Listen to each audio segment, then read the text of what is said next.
Ton trône est fondé sur l'équité. Et ton sang a vaincu l'ennemi de nos âmes.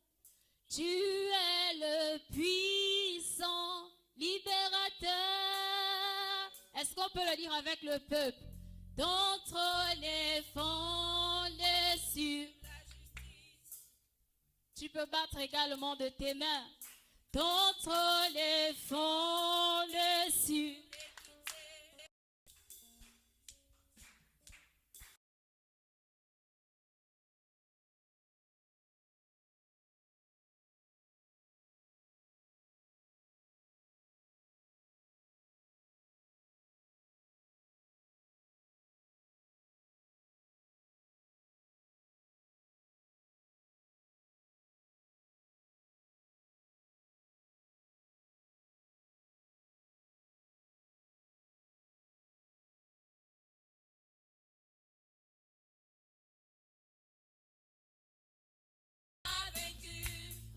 L'ennemi de nos âmes, tu es le puissant libérateur.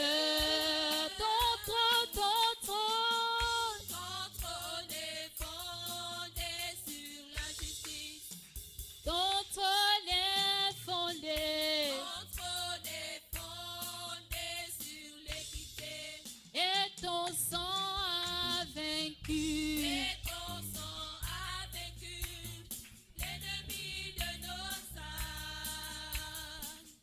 Tu es le puissant libérateur. Jésus est Seigneur. Jésus est Seigneur. Alléluia. Jésus est Seigneur. Jésus est Seigneur de cette nation. Jésus est Seigneur. Jésus est Seigneur. Jésus est Seigneur. De ma vie, Jésus est Seigneur de cette nation. Oh, Jésus est Seigneur. Jésus est Seigneur. Jésus est Seigneur. Emmanuel est Seigneur. Jésus est Seigneur. Jésus est Seigneur de cette nation. Oui, ton trône est fondé. Ton trône est fondé sur la justice. Ton trône est fondé. Ton trône est fondé sur l'équité. Et ton sang a vaincu. Et ton sang a vaincu Oh, l'ennemi de nos âmes. Tu es le puissant libérateur. Jésus est Seigneur. Tu es Seigneur.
C'est Jésus qui est Seigneur.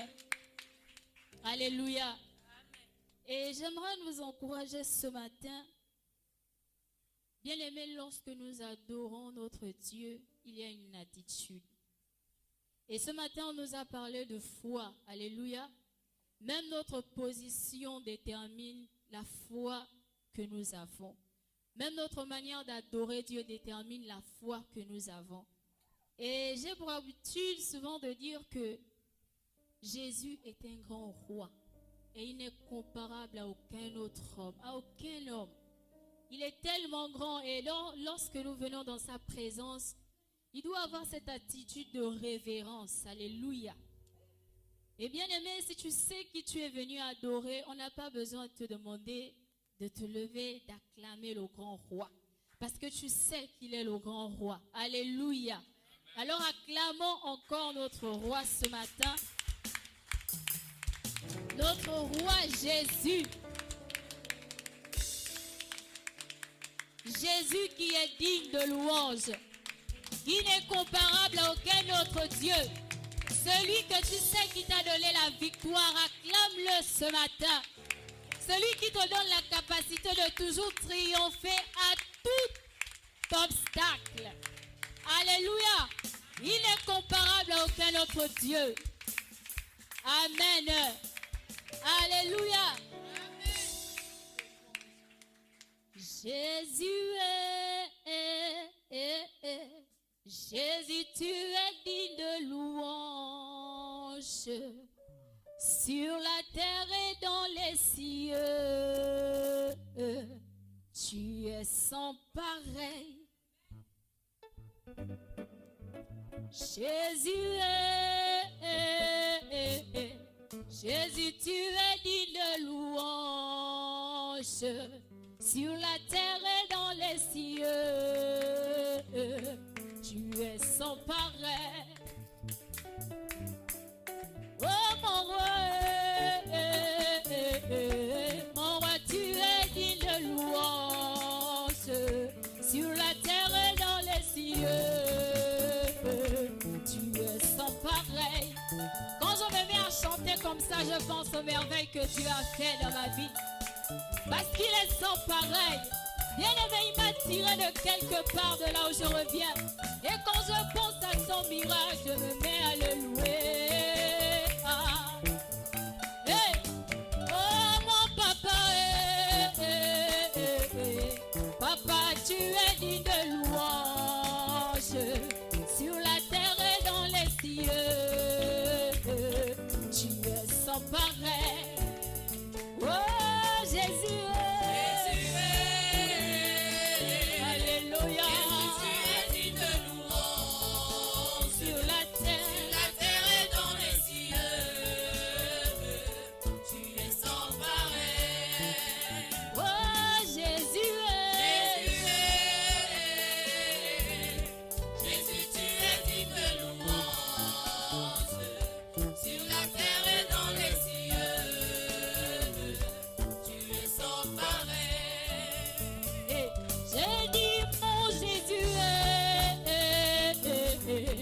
Jésus, tu es digne de louange sur la terre et dans les cieux.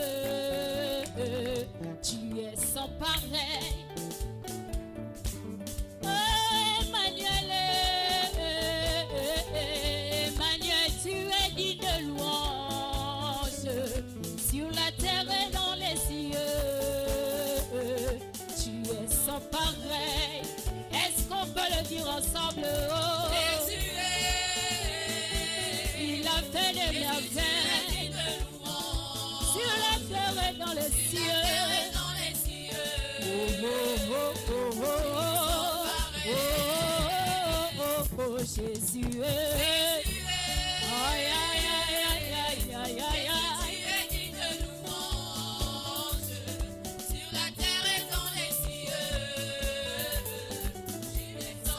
Il t'a libéré, il t'a sauvé, Jésus. Il est dit, Jésus, tu es digne de louange sur la terre et dans les cieux. Oh, oh, oh. Pareil. Emmanuel,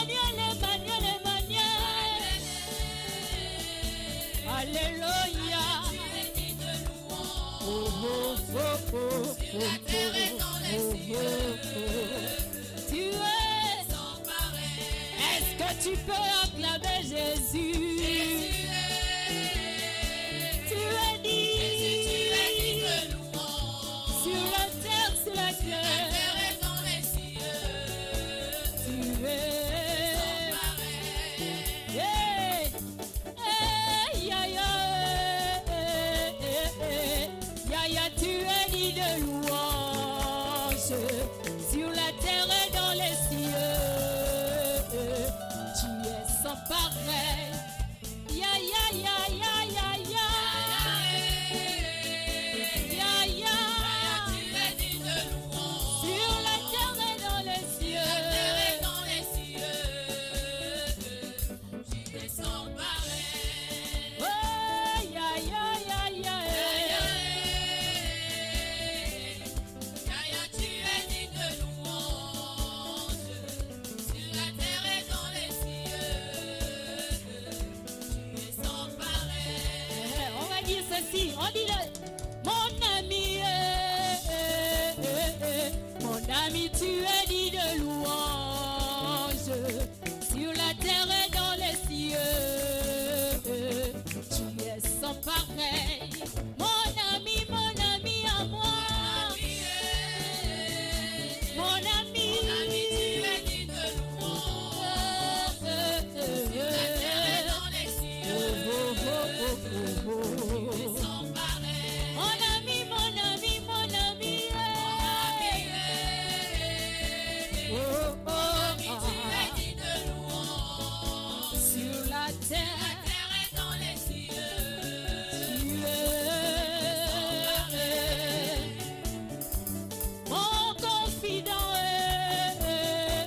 es mon confident, tu es dit de louange sur la terre et dans les cieux.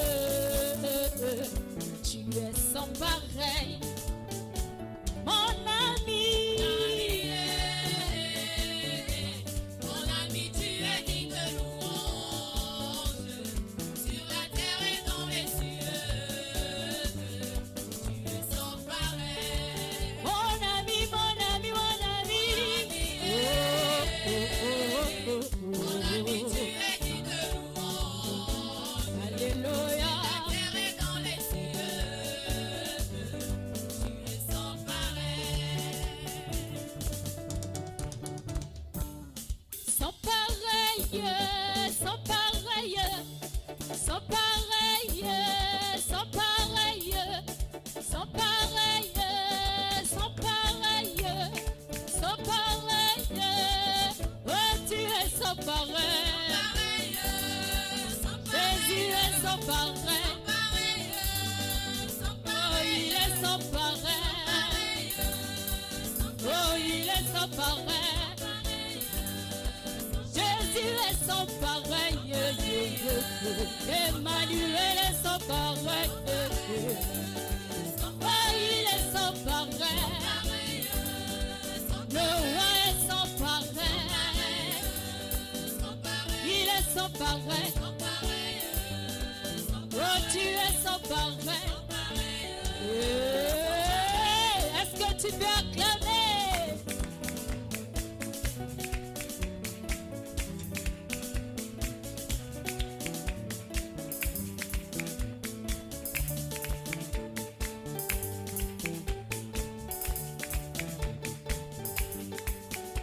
Il est sans pareil.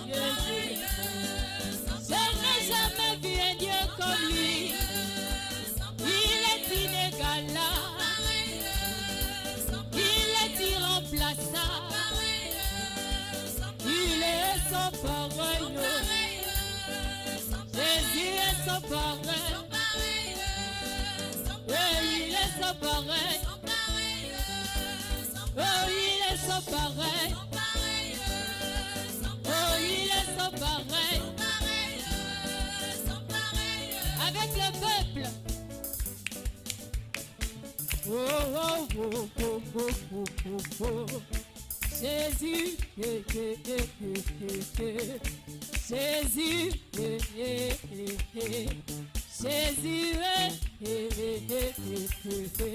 Jésus, oh, oh, oh, oh, oh, oh. Jésus, oh, oh, oh, oh. Jésus oh, sans pareil. Il est sans pareil. Jésus est sans pareil. Oh, il est sans pareil. Il est sans pareil. Il est sans pareil. Il est sans pareil. Il est sans pareil. Il est sans pareil. Oh. Sans pareil, sans pareil, sans pareil, sans pareil, sans pareil, sans pareil, sans pareil, sans il est sans pareil. Jésus est sans pareil. Mon ami sans pareil. Il est le seul véritable.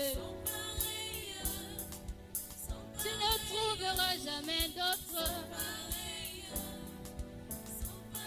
Il est sans pareil. Jésus est sans pareil. Il est sans pareil. Oh.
J'invite le prophète à partager encore le témoignage de ce matin pour l'édification de tout le corps. Sans pareil, oh, sans pareil, sans pareil, oh, sans pareil, sans pareil, oh, sans pareil. Alléluia. Que le Seigneur soit béni. Vous pouvez vous asseoir.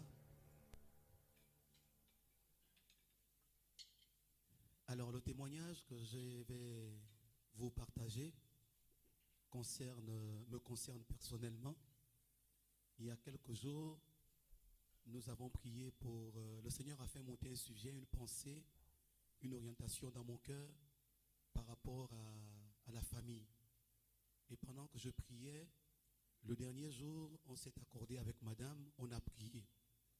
Et dans la nuit, quelque chose s'est produit, elle a eu une vision où elle s'interrogeait un peu sur certaines difficultés que nous vivions. Et c'est comme ça comment la personne qui l'accompagnait lui a dit, mais est-ce que tu veux savoir, est-ce que tu veux connaître effectivement tout ce qui est blocage dans la vie de ton mari? Elle a dit oui. C'est comme ça comment le monsieur lui a dit, allons avec moi jusqu'au village de ton mari. Ce que je n'ai pas dit le matin, docteur, c'est que pendant que la personne parlait, elle était avec ma soeur. Et le monsieur a parlé en code. Mais Anita n'écoutait pas. C'est comme cela que ma soeur étant partie, le monsieur lui dit, je n'ai pas voulu parler clairement à cause de la présence de ta belle-sœur. Mais allons, je vais te montrer là où on a enterré certaines choses concernant la vie de ton mari. C'est comme ça comment ils sont partis. Mais le lieu dans la vision, c'était Fougamou. Il dit, c'est dans ton village. Il dit, mais je ne peux pas aller à Fougamou. Il dit non, allons, c'est là-bas. Il dit mais je ne peux pas, les enfants vont rester. Il faut. Le monsieur a insisté. Ils ont pris le bus. Parce que pour aller à Fugamo, c'est les petits bus là, IAS. Ils sont montés dans le bus et il y avait plusieurs personnes dans le bus. Avant d'arriver à Fugamo, il y a un petit village. Ils sont descendus. Et tous les passagers sont descendus. Elle pose la question à l'homme, allons. Le monsieur lui dit non, attends que tout le monde parte. Tous les gens qui étaient dans le bus sont partis. Toutes les personnes sont parties. Et c'est comme ça comment le monsieur lui dit, allons, je vais te montrer véritablement le lieu où on a enterré les choses concernant ton mari. Parce que l'interrogation qu'elle se fait, c'était par rapport à la construction. Voilà. Elle se demandait pourquoi ça pinaillait, pourquoi ça patinait. Et c'est comme ça que le monsieur dit, je vais te montrer pourquoi. Mais il n'y a pas que la construction, il y a d'autres choses. Du coup, ils ont emprunté un petit véhicule. Ils ont roulé quelques distances, à une distance près, et ils se retrouvent là à la maison que vous connaissez, que le frère Claudel connaît, à Kingele. Il dit, oh, mais on se retrouve ici comment? Et dans la vision, elle a la compréhension, quand elle pose la question, monsieur, tu m'as parlé de Fugamo. Comment ça se fait qu'on se retrouve ici, à Libreville, dans notre terrain familial? Elle a compris qu'il y a eu des choses qui ont été téléportées, des entités qui ont été téléportées du village pour ici. Ce qui fait qu'en réalité, sur le plan spirituel, le village, c'est plus là-bas. Parce que ce qui fait le village, ce n'est pas les arbres et tout. C'est des choses, des hôtels qui font véritablement le village dans leur tradition. C'est comme ça comme elle descend, parce qu'il y a une descente chez nous. Elle dit, je suis descendue. Le monsieur l'a dit, arrête. Elle s'est arrêtée à la cour, la maison en dur, et la maison de mon frère. Il y a un couloir, pas un couloir, une allée qui descend pour aller derrière la maison. Et le monsieur lui dit, descends. Elle descend, elle descend, elle descend. Le monsieur lui dit, stop. Le monsieur lui dit, fouille, déterre, c'est là où ça a été enterré. Elle a commencé à fouiller. Du coup, elle a vu une caisse qui est sortie de terre. Et le monsieur lui dit, je crois que c'est le Seigneur qui lui dit, tout ce que tu verras dedans, je t'ai envoyé uniquement récupérer ce qui concerne ton mari. Mais si tu veux prendre tout, c'est toi, ça dépend de toi. Mais moi, je t'ai envoyé pour récupérer 3 documents qui empêchent ton mari de pouvoir décoller sur certaines choses dans sa vie. Elle a cassé la caisse s'est ouverte. Elle me dit, Roland, les documents qu'il y avait à l'intérieur, vous voyez les actes de naissance qui datent de 2020, qu'on a longtemps de couleur, et c'était disparu. Ce qu'il a orienté, c'est, puisque c'est elle qui garde les documents à la maison, donc elle connaît un peu de visu, elle connaît que ça c'est l'acte de naissance de Roland, ça c'est l'acte de naissance de l'enfant, etc. Donc c'est dans la vision, elle s'est rappelée des documents qu'on garde à la maison. Et c'est comme ça comment elle a identifié un document.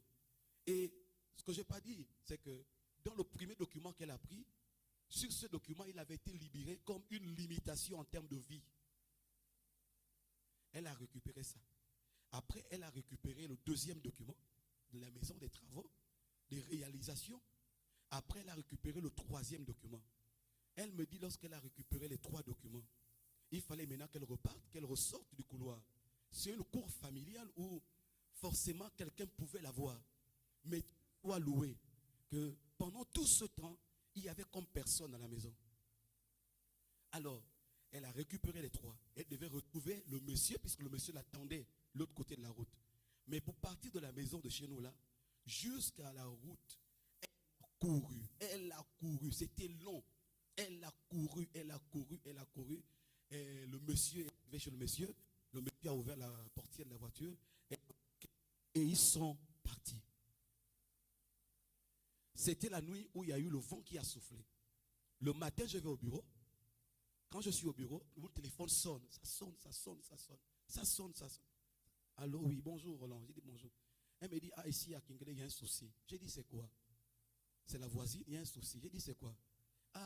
Il y a la toiture, un côté de la maison qui est partie. Je dis encore, et pourtant le mois dernier, on a fait des travaux de réhabilitation. J'ai dit, bon, écoutez, je verrai dans quelle mesure je passerai. Donc, après, ils ont rappelé Anita. Et Anita pose la question de savoir de quel côté la toiture est partie. C'est comme ça comment la dame explique en disant que lorsque la toiture s'est enlevée, la toiture est allée se poser au couloir entre la maison en dur et la maison du frère de Roland, à tel endroit. Et c'est comme ça comment il se rappelle dans la vision que c'était même à l'endroit où était enterré justement la caisse, où il y avait certains documents, un peu comme des liens. Alléluia. Nous avons le salut. Notre salut est irrévocable. Nous avons Jésus. Mais le diable nous combat maintenant sur le plan de l'abondance parce que le salut doit nous apporter l'abondance. Dieu a fait en sorte que nous puissions nous réaliser. Alléluia. Mais le diable est contre notre succès. Et le Seigneur a demandé de déterrer cela. Et ça a été déterré. Et j'ai tenu à rendre témoignage ce matin pour glorifier le Seigneur. Parce que le Dieu que nous servons est un Dieu puissant. Le Dieu que nous servons, avec qui nous avons fait alliance, c'est le Dieu qui brise toutes les autres alliances. Et que tout ce qui a été enterré soit déterré, non seulement dans ma vie, mais également dans nos vies, dans vos vies. Alléluia. Que le Seigneur soit béni.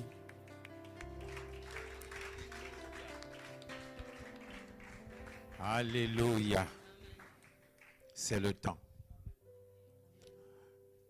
Est-ce que on va mettre là, Franck? Il n'est pas là, il est en vadrouille. Il a fait aussi un songe similaire où des choses ont été déterrées. Alors le voilà qui vient.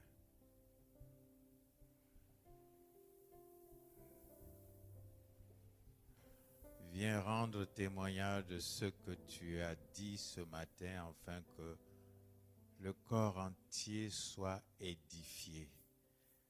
Quand deux choses se répètent, c'est que la chose est certaine, surtout concernant les uns les autres, c'est le moment de la délivrance totale.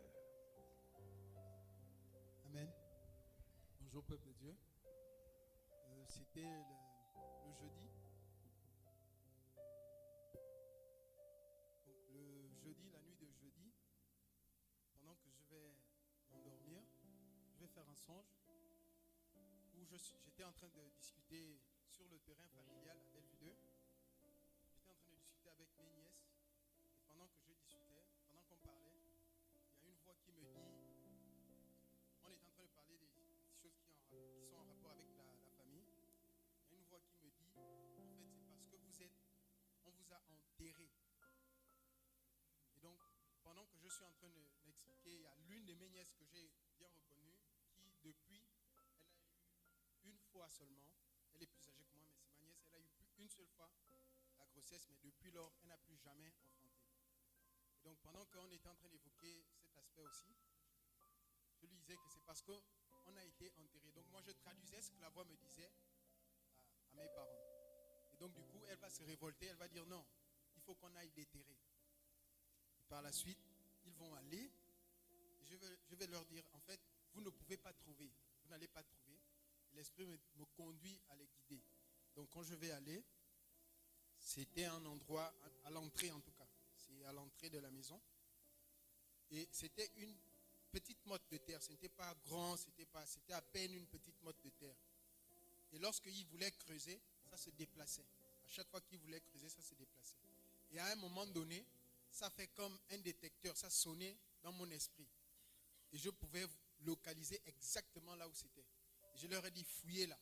Et quand ils ont fouillé, je vous assure que la petite motte a fait sortir une grande marmite. Si vous voyez les marmites qu'on apporte au mariage, ces grosses marmites là, cette grosse marmite qui est sortie de terre. Et quand elle est sortie de terre, j'ai demandé qu'on renverse. Donc ils ont renversé. Pendant qu'ils renversaient, il y avait des choses vraiment bizarres, des feuilles, des trucs comme ça. Et un bébé qui est sorti, un bébé mort qui est sorti. Et au fond, il y avait encore un reste. J'ai demandé de tout verser. Et c'est comme ça que je me suis réveillé. Et par la suite, j'ai fait un autre songe. C'est par rapport au travail, c'est un jeune homme qui a eu un problème avec mon patron. Et dans le songe, il m'attaquait, c'est-à-dire il m'agressait. Et pendant qu'il m'agressait, les gens voulaient réagir. J'ai dit non, laissez. Parce que quand il le faisait, j'ai entendu la voix qui me disait, rappelle-toi de ce que Jésus a fait. Si on te frappe sur la joue gauche, donne la droite. Donc je demandais aux gens, ne réagissez pas, laissez. Et pendant que ça se passait, j'ai vraiment intervenu et j'ai parlé au jeune homme. Et bon, je me suis réveillé. Et la même scène s'est passée lorsque je suis arrivé le vendredi au travail. Mais cette fois-ci, ce n'était pas avec moi. C'était le même jeune homme, mais avec mon patron. C'était la même scène. Je me suis interposé entre lui et mon patron qui voulait, parce que mon patron le chassait du bureau, mais il ne voulait pas sortir. Donc je me suis interposé entre eux. Et bon, voilà, gloire à Dieu.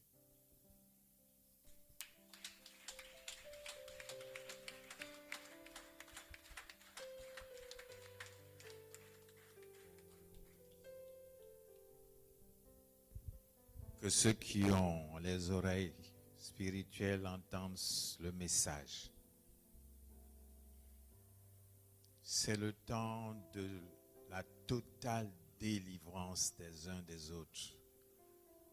Le pasteur Parfait a initié justement une période de jeûne de 3 jours et prière à propos pour ceux qui se sentent un peu interpellés par des blocages ici et là, de façon à faire ce travail pour être totalement délivré.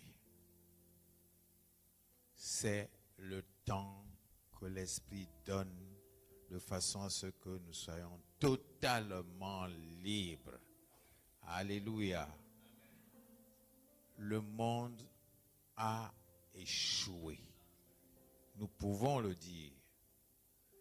Et cela ne concerne pas seulement que nous. Si dans ce domaine nous sommes bloqués, comment pourrions-nous libérer d'autres si nous-mêmes nous sommes encore attachés?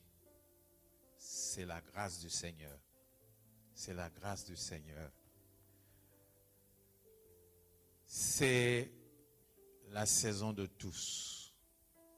Alors, priez dans ce sens, parce que c'est le temps donné par l'Esprit. Alléluia. C'est mon temps, C'est ma saison. c'est mon temps, C'est ma saison. C'est mon temps. C'est ma saison. C'est mon temps. C'est ma saison. c'est ma saison, C'est mon temps. c'est mon temps, C'est ma saison. Saison. C'est mon chant. c'est mon chant, C'est ma saison. Et c'est mon temps. C'est ma saison. Yahweh. C'est mon temps. C'est ma saison. Ah, c'est ma saison. C'est mon chant. C'est ma saison. C'est mon temps. Oui, c'est ma saison. C'est ma saison. Yahweh. Oh, c'est ma saison. Saison. C'est mon temps. Église, il y a un temps pour tout sur la terre. Sur la terre où nous sommes, il y a un temps pour tout. Et c'est le temps de ta totale délivrance. Parce que Dieu s'est fixé ce temps.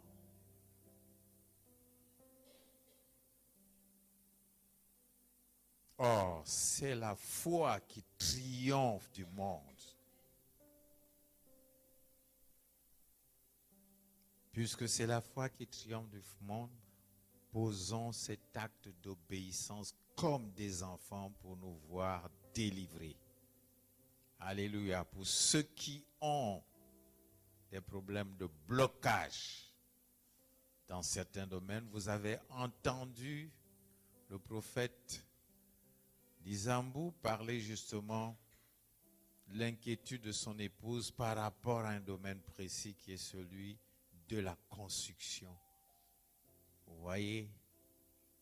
Et pourtant, tout nous appartient, mais on se pose parfois des questions dans certains domaines. Pourquoi je ne suis pas de ceci? Mais Dieu fait grâce. C'est la saison où Dieu dit que c'est le temps. Il y a un temps pour tout. Et c'est le temps. C'est ma saison. C'est mon temps. C'est ma saison. C'est mon temps. C'est ma saison, c'est mon temps, c'est ma saison. Pendant qu'il chante, j'invite l'apôtre Mouiti à venir nous partager ce que le Seigneur a mis dans son cœur. C'est mon temps. C'est ma saison.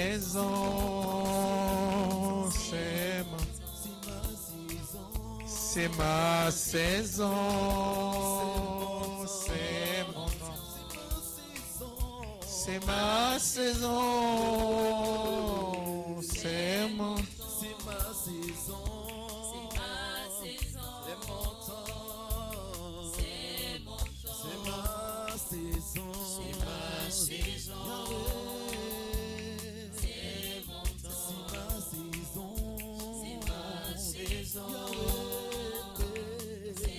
mon temps, c'est ma saison, c'est mon temps, c'est ma saison, c'est mon temps. C'est ma saison, c'est mon temps, c'est ma saison, et c'est mon chant, c'est ma saison, c'est mon chant, c'est ma saison. Avec Jésus, c'est ta saison. Avec Jésus, c'est ta saison. C'est ta saison. C'est ton chant. C'est ton chant. C'est ta saison. C'est ta saison. C'est ton chant. C'est ton chant. C'est ta saison. C'est ta saison, c'est ton chant, c'est ton chant, c'est ta saison, c'est ta saison, avec Jésus, avec Jésus. Est-ce qu'on peut acclamer très fort le Seigneur?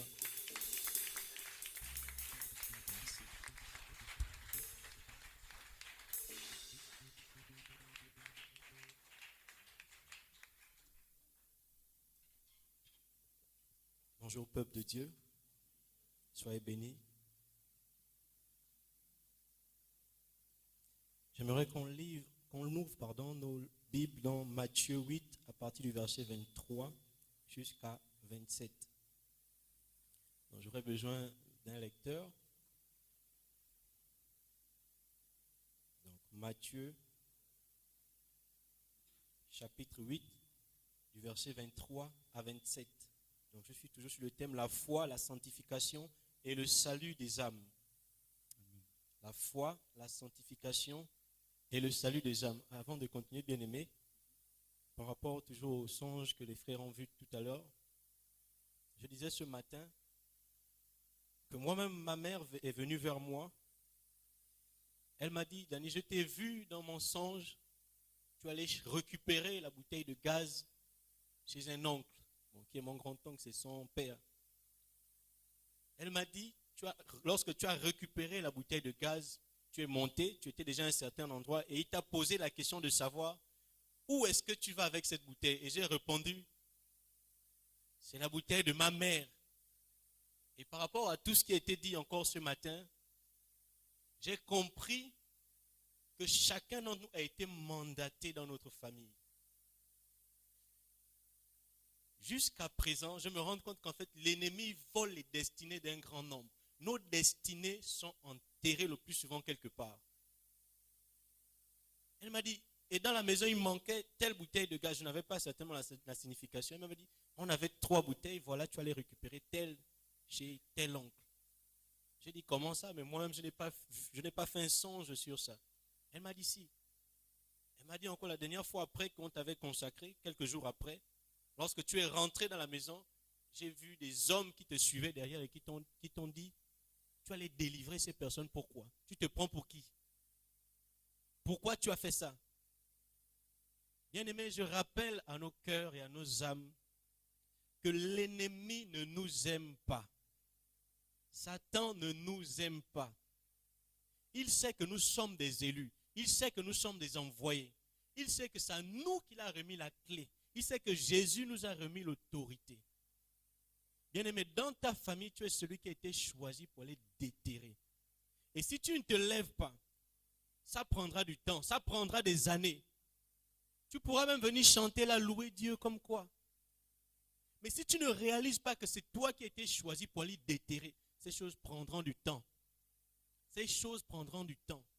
Personne ne viendra le faire à ta place. Tu dois comprendre que tu as le choix de Dieu dans ta famille et que c'est toi qui as été mandaté pour ramener tout ce que l'ennemi tient captif. Mais si tu ne le fais pas, ce n'est pas quelqu'un d'autre qui viendra le faire. Comprends que tu es l'homme ou la femme qui a été choisi dans ta famille pour ramener ce qui a été caché. Dieu a révélé un grand nombre ici. Certainement d'autres personnes encore ont des choses qu'ils ont eu à voir. Mais quand Dieu commence à révéler, tu dois te lever et te mettre dans la prière. Tu dois récupérer tout ce qui a été volé. Et tu dois comprendre dans tout ça que tu es victorieux. Dieu t'aidera à revenir avec ce qui t'a été volé. Tu sais qu'il y a des manquements dans ta vie. Mais s'il y a des manquements, ce n'est pas parce que Dieu le veut, non. C'est parce que quelque part, tu es retenu sur quelque chose. Est-ce qu'on peut lire Matthieu 8, 23 à 27? Alors je lis la parole de Dieu dans Matthieu 8, à partir de 23 à 27. Il monta dans la barque et ses disciples le suivirent. Et voici, il se leva sur la mer une si grande tempête que la barque était couverte par les flots. Et lui, il dormait. Les disciples s'étant approchés, le réveillèrent et dirent, « Seigneur, sauve-nous, nous périssons. » Il leur dit, « Pourquoi avez-vous peur, gens de peu de foi ?» Alors il se leva, menaça les vents et la mer, et il y a eu un grand calme. Ces hommes furent saisis d'étonnement. Quel est celui-ci, disait-il, à qui obéissent même les vents et la mer? Amen.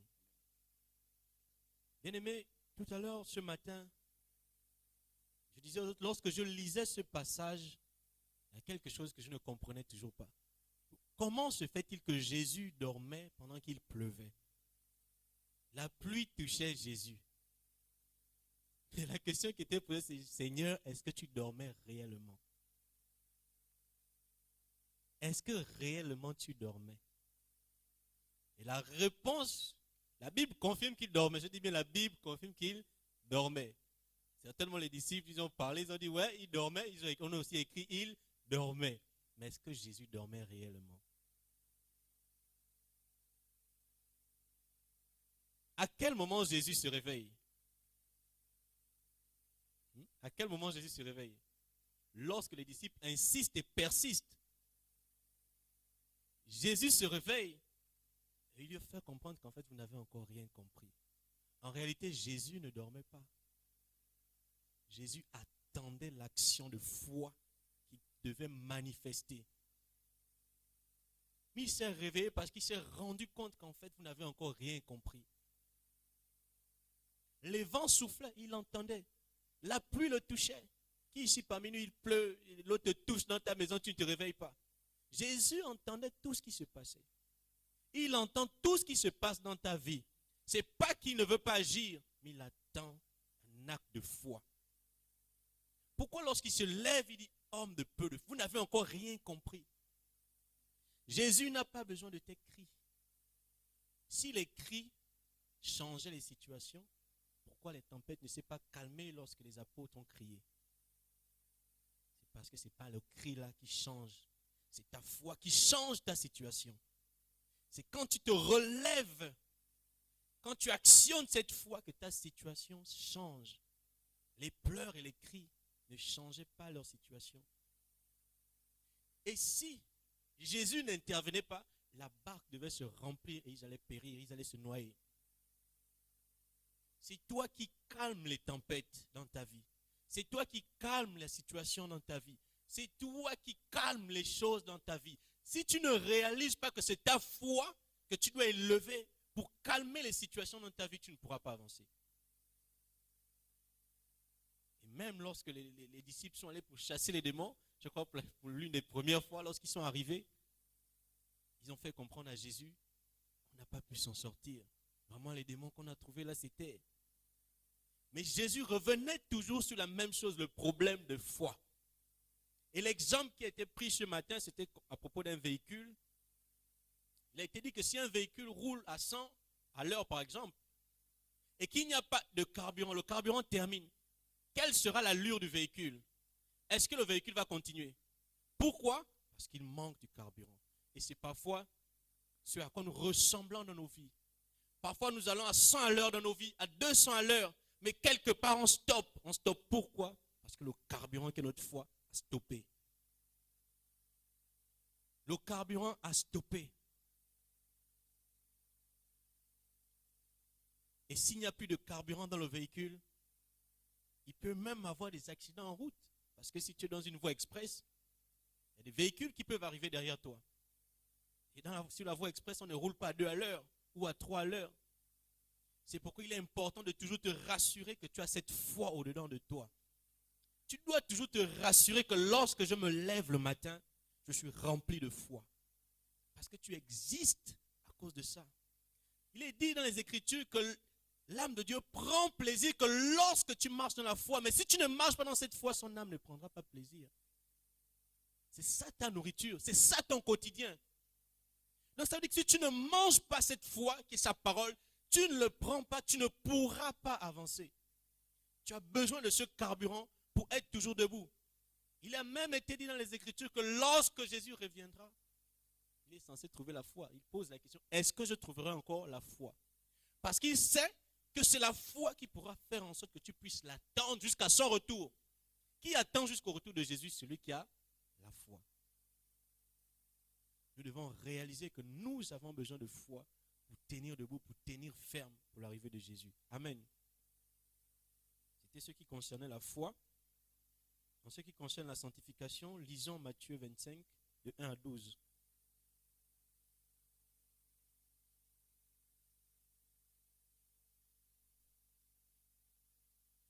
Matthieu, chapitre 25, verset 1 jusqu'au verset 12.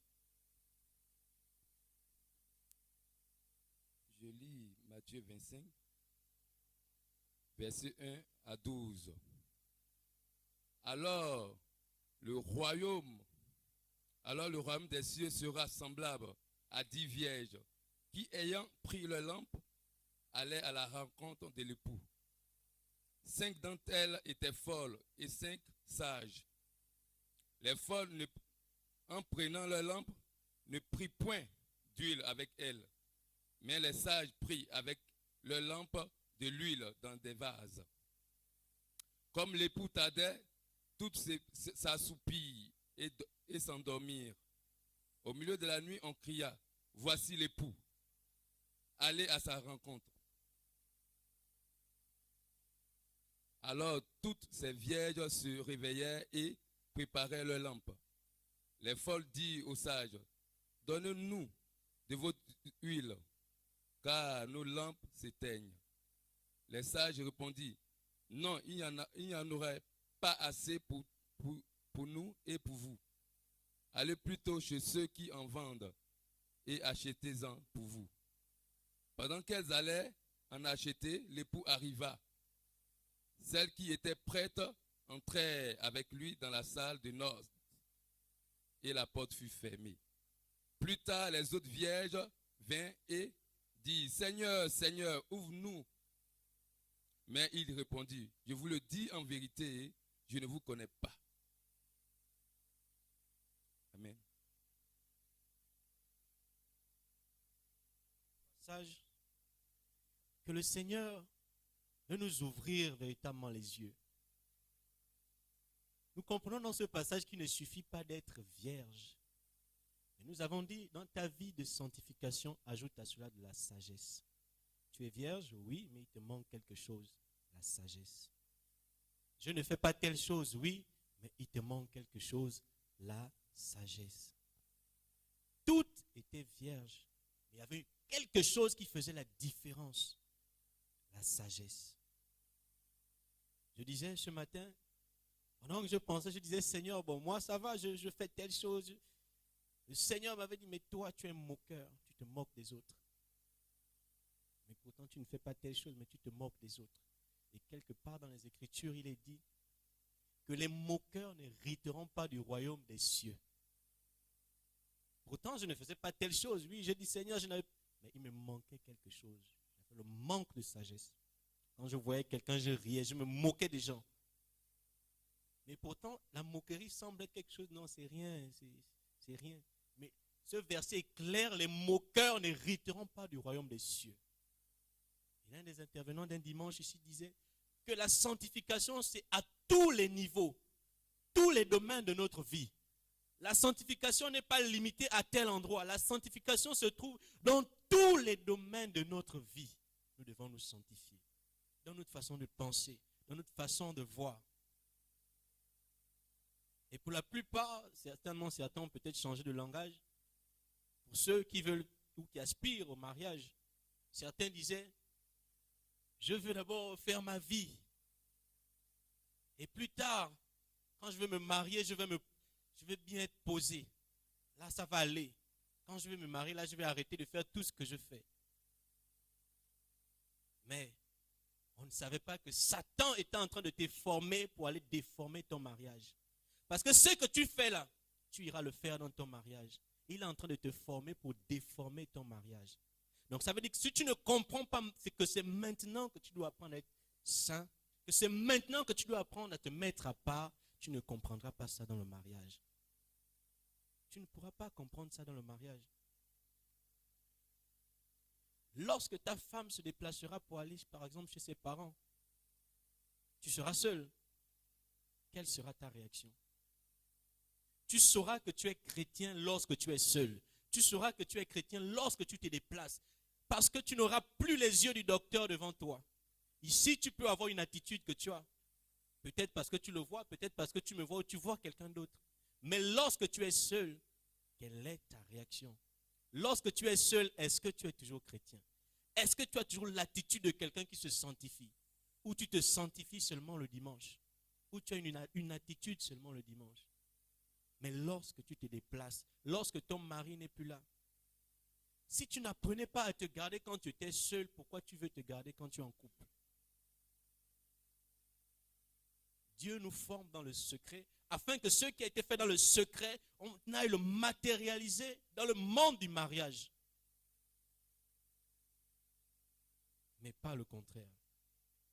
Dieu nous attend à aller plus loin. Et d'autres, l'exemple qui a été pris encore, c'était concernant ce jeune homme riche qui s'est rapproché de Jésus, qui a dit au Seigneur, que faut-il faire pour avoir la vie éternelle? Donc, à quoi devrais-je m'attendre? Le Seigneur lui a dit, tu dois honorer ton père et ta mère, tu ne dois pas tuer, tu dois faire tout ce qui est dit dans les commandements.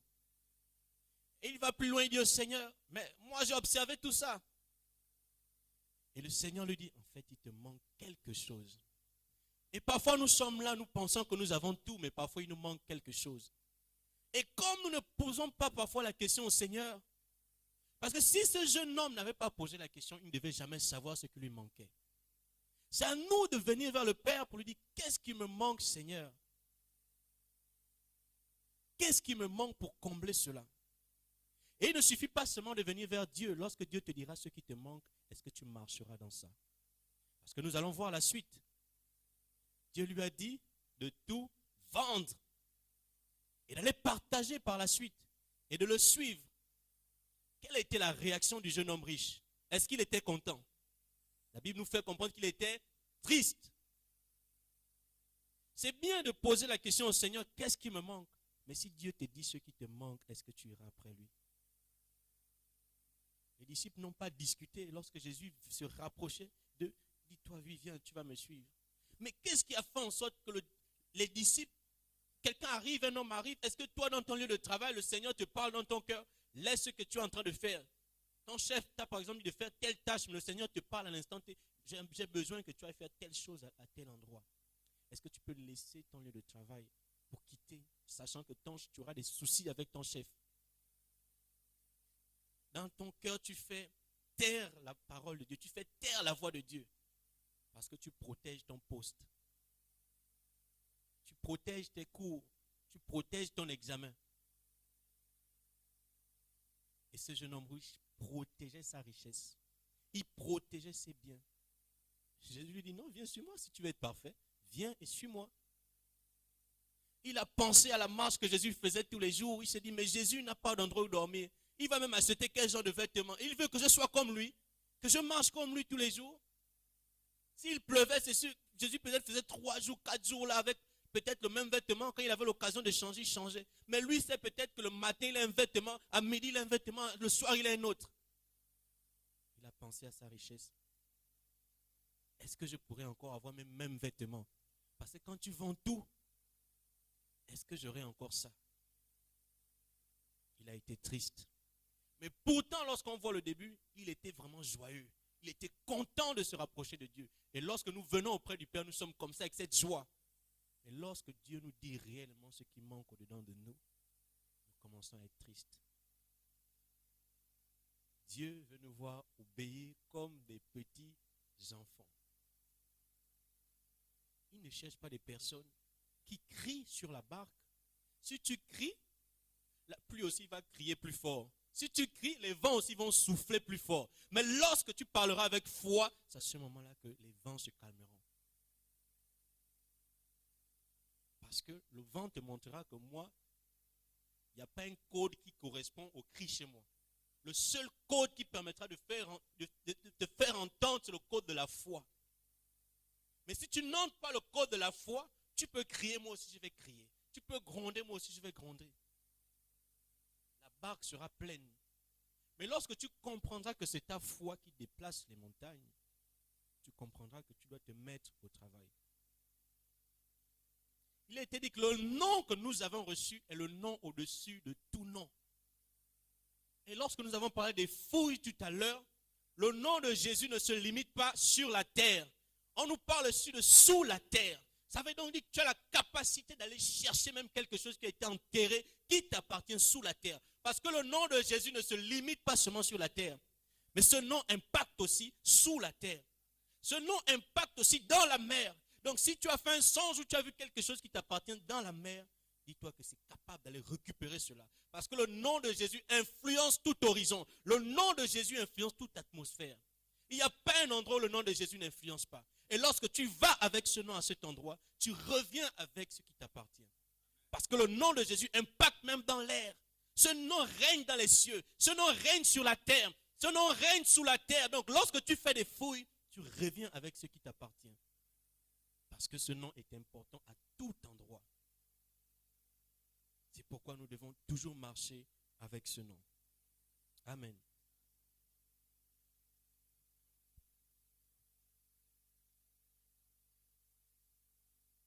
Pour le salut des âmes, j'aimerais qu'on lise Matthieu 25, du verset 31 à 46.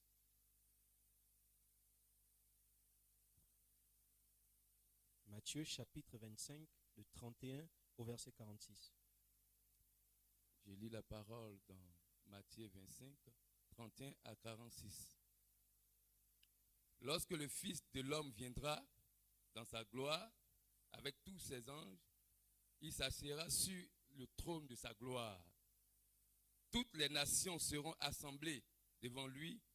Il séparera les uns d'avec les autres, comme le berger sépare les brebis d'avec les boucs. Et il mettra les brebis à sa droite et les boucs à sa gauche.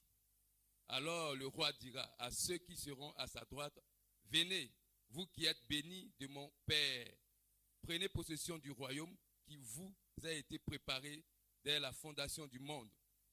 Car j'ai eu faim et vous m'avez donné à manger. J'ai eu soif, vous m'avez donné à boire.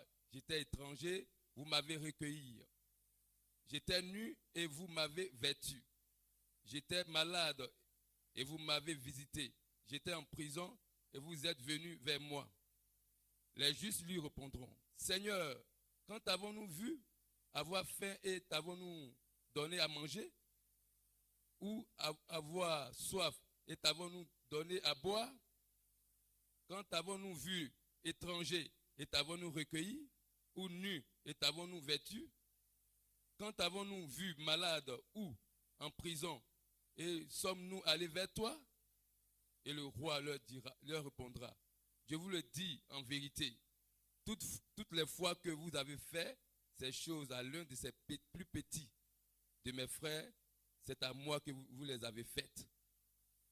Ensuite, il dira à ceux qui seront à sa gauche, retirez-vous de moi, maudits, allez dans le feu éternel qui a été préparé pour le diable et pour ses anges. Car j'ai eu faim et vous ne m'avez pas donné à manger. J'ai eu soif et vous ne m'avez pas donné à boire. J'étais étranger et vous ne m'avez pas recueilli. J'étais nu et vous ne m'avez pas vêtu. J'étais malade et en prison et vous ne m'avez pas visité. Ils répondront aussi, Seigneur, quand avons-nous vu nu, quand avons-nous vu ayant faim, ou ayant soif, ou étranger, ou nu, ou malade, ou en prison, et ne t'avons-nous pas assisté? Il leur répondra, je vous le dis en vérité, toutes les fois que vous n'avez pas fait ces choses à l'un de ces plus petits, c'est à moi que vous ne les avez pas faites. Et ceux-ci iront au châtiment éternel, mais les justes à la vie éternelle. Amen. Amen. Dans ces passages, Jésus nous montre l'exemple de ce qui va arriver dans les derniers temps.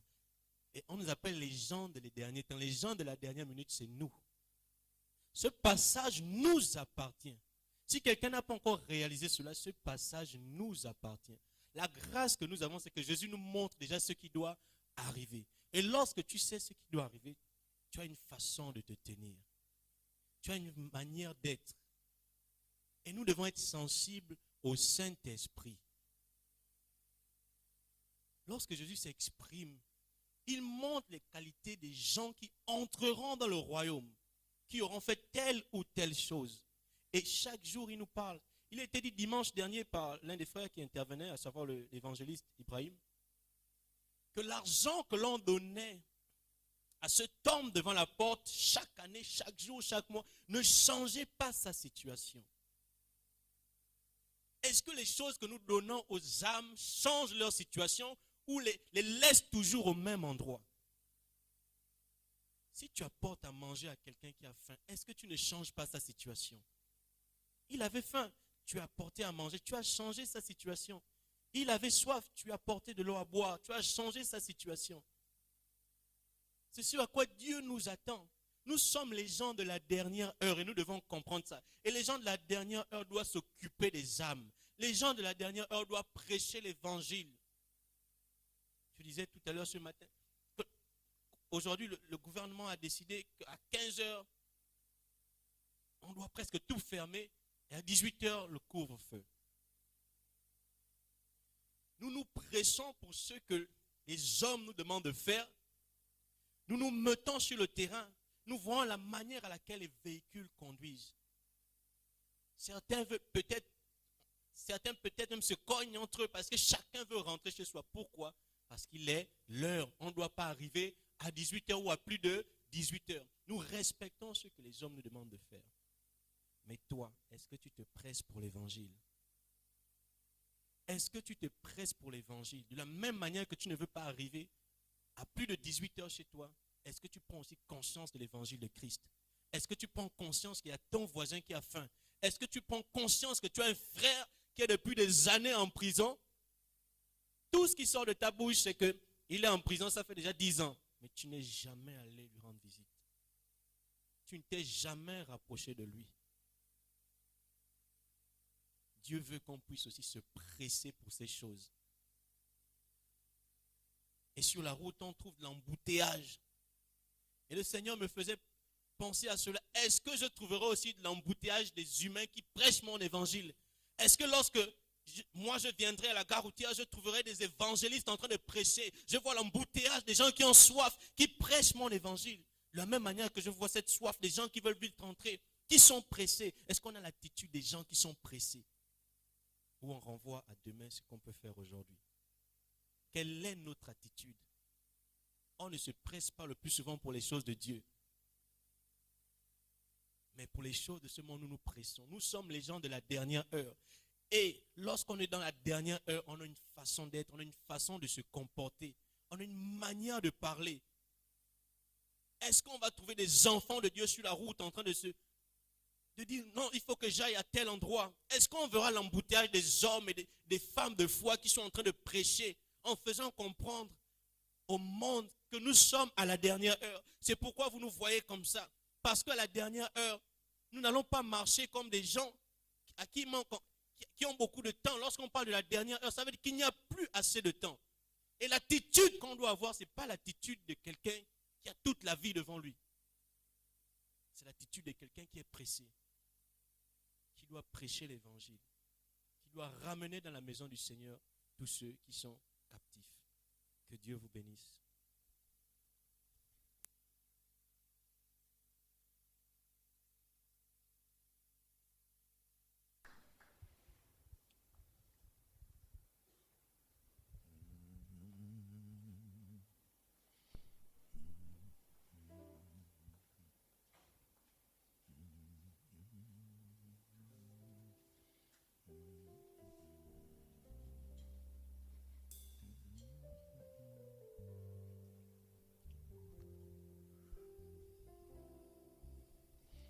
J'avais faim.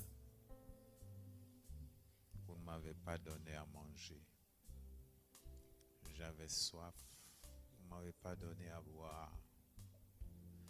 J'étais en prison. Vous ne m'avez pas visité. J'étais malade. Vous ne m'avez pas visité. C'est ma saison. C'est mon temps. Dieu nous interpelle. Nous interpelle. Grouillons pour les choses de Dieu. Nous sommes dans les temps de la fin.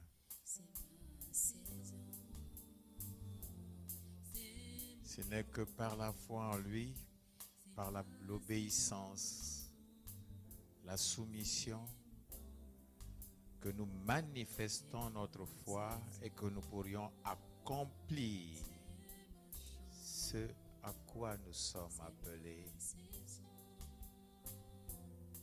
Dieu nous aime.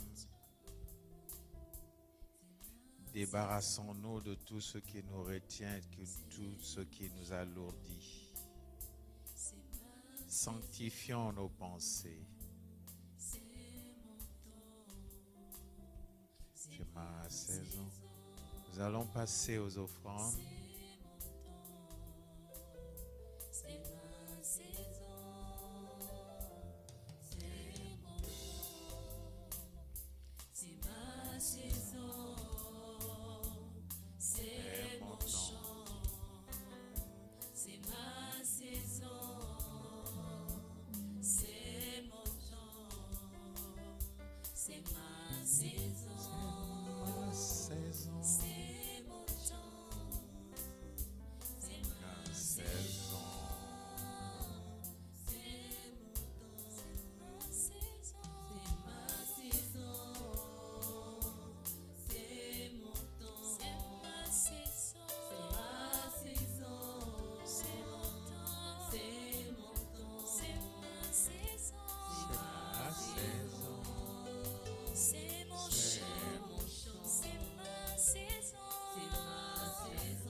Travaillons pour ceux qui ne périssent pas. Travaillons pour ceux qui ne périssent pas. Travaillons pour ceux qui ne périssent pas. Saison. C'est mon temps, c'est ma saison, c'est ma saison. C'est mon temps, c'est ma saison. C'est mon chant, c'est ma saison. C'est mon chant, c'est ma saison. Levons-nous et prions ensemble. Accordons-nous pour ce nouveau Gabon, ce Gabon d'excellence que nous voyons. Père, nous élevons nos voix, nous accordons pour te rendre grâce à cause de ta fidélité qui durera toujours. Merci pour le Gabon nouveau, le Gabon d'excellence avec des hommes excellents. Nous te bénissons, des hommes intègres. Gloire et honneur te soient rendus parce que nous obéissons à ta voix. Nous ne marchons pas selon ce que nous entendons ou ce que nous voyons. Les médias disent, mais toi, tu as dit que la victoire qui triomphe du monde, c'est notre foi. Béni sois-tu mon Père et mon Dieu pour cette victoire déjà acquise. Nous bénissons ces offrandes. Nous bénissons toutes les mains qui ont donné, afin qu'en retour, ils en reçoivent au centuple. Nous te louons et te disons encore merci, parce que Seigneur, nous savons compter sur toi, car tu as dit que quand nous sommes faibles, c'est alors que nous sommes forts, parce que nous savons compter sur toi, car sans toi, nous ne pouvons rien. Sois loué notre Père, parce que nous nous abandonnons à toi. Conduis-nous dans tes voies et révèle-toi à nous, Seigneur, et que la gloire te revienne. Merci pour les guérisons des corps en ces temps au monde de Jésus, parce que c'est le temps que tu t'es fixé, c'est notre saison. Nous te disons encore merci.